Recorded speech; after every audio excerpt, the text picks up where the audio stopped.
Hey, hey, hey. Welcome back to True Talk Cafe, the place where we pour it up, keep it real, and talk about the things that actually matter. I'm your host, Renee, for today's episode. And today we're going to talk about imposter patterns. We're not going to talk about just a feeling. We're going to be talking about a reflex you didn't even know you trained yourself into.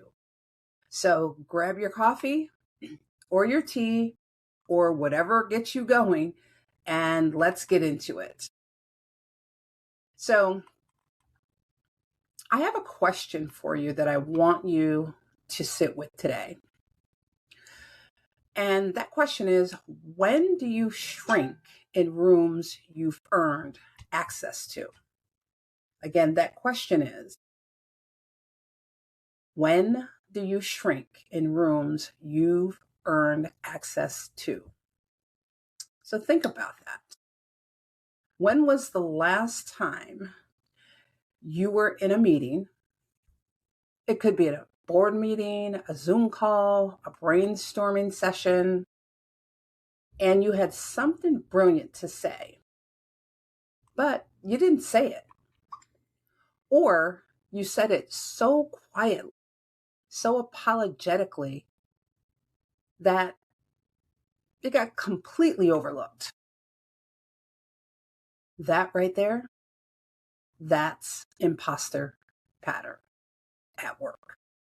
And I want to call it a pattern, not just a syndrome, because a syndrome sounds like something that happens to you. A pattern is something you participate in. And that distinction, that's actually good news because patterns can be broken. Now, let me drop some numbers on you because data doesn't lie. And this is bigger than what you think. Studies consistently show that approximately 70% of people will experience imposter syndrome at some point in their lives. 7 out of 10. So if you're in a room with 9 other people, 6 of them are quietly wondering if they belong too. If they belong there too. That's wild, right? KPMG released a study on executive women that found 75% of female executives across industries have experienced imposter syndrome in their careers. 3 out of 4 women who've made it to the top of their fields are still fighting that voice that says they got lucky. And it's not just women.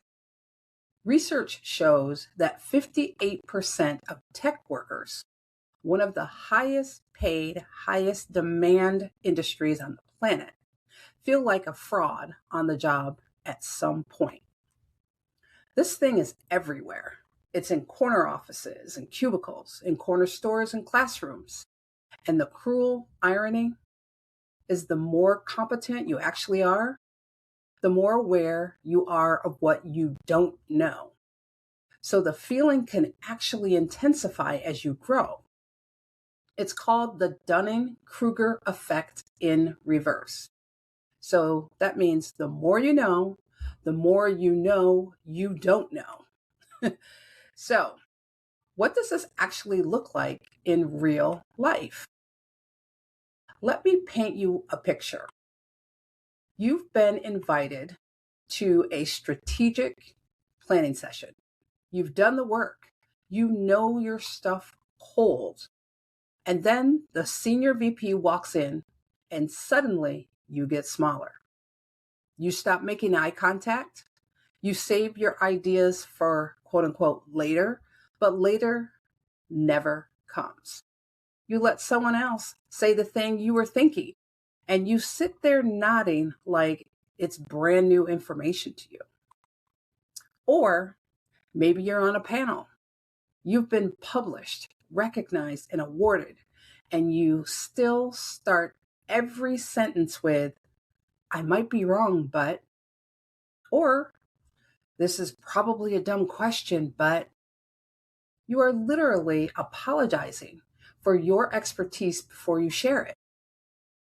That, my friends, is an imposter pattern. And to be honest with you, I've done all of those more than once. But you know what?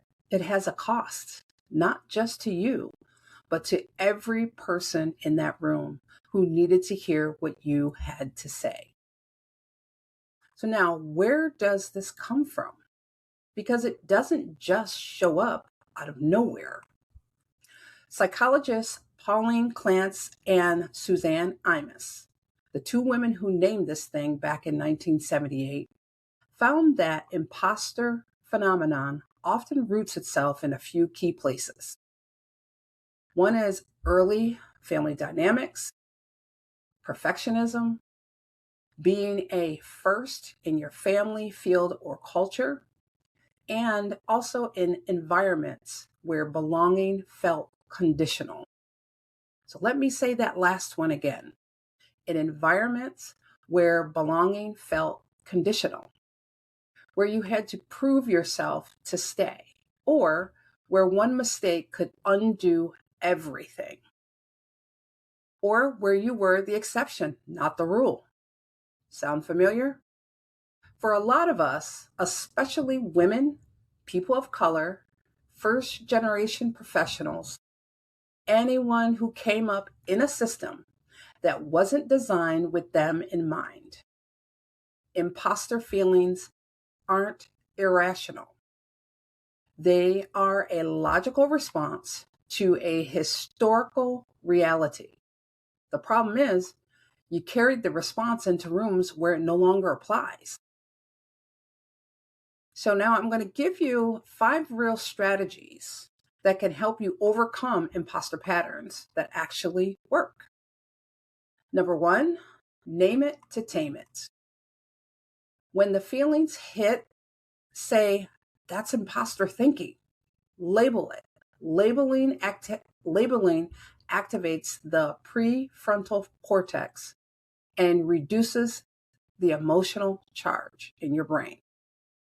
Number 2, build a credibility file.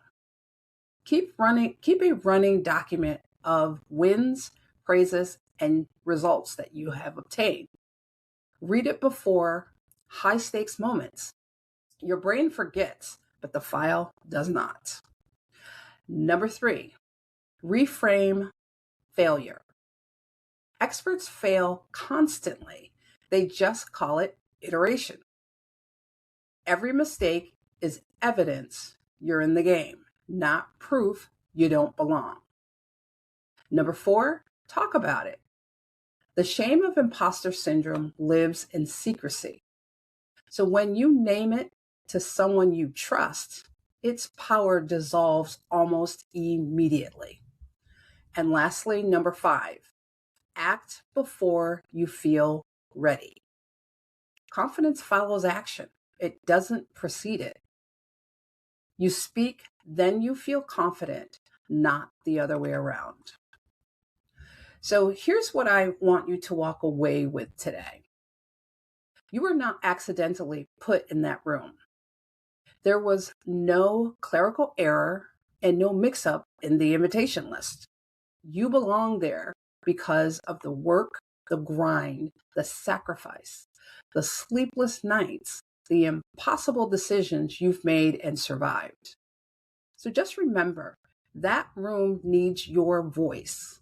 It doesn't have to be polished or perfect. Your actual voice is more than enough. Imposter syndrome will tell you to wait until you know more, or until you're more sure, or until you're more ready. But ready is a myth. The people who look the most confident in those rooms, half of them are running the same internal monologue that you are. They just decided to speak anyway. So here's your action step. Speak within the first 10 minutes of your next meeting, or offer a clear, unhesitating perspective early in the meeting. You want to stake your intellectual ground. You don't have to be loud. You just have to be present. So do it once, then do it again. That's how patterns are broken, one deliberate act at a time. So that's a wrap on today's episode of True Talk Cafe. If this hit home, share it with someone who needs to hear it, because somebody in your circle is shrinking right now, and they don't have to be. A quick reminder to subscribe, leave us a review, and come back next time, because we always have something brewing. So until then, take up space. You've earned it. I'm Renee, and thank you for joining me today. And as always, no fluff, no filter, just true talk. Bye-bye.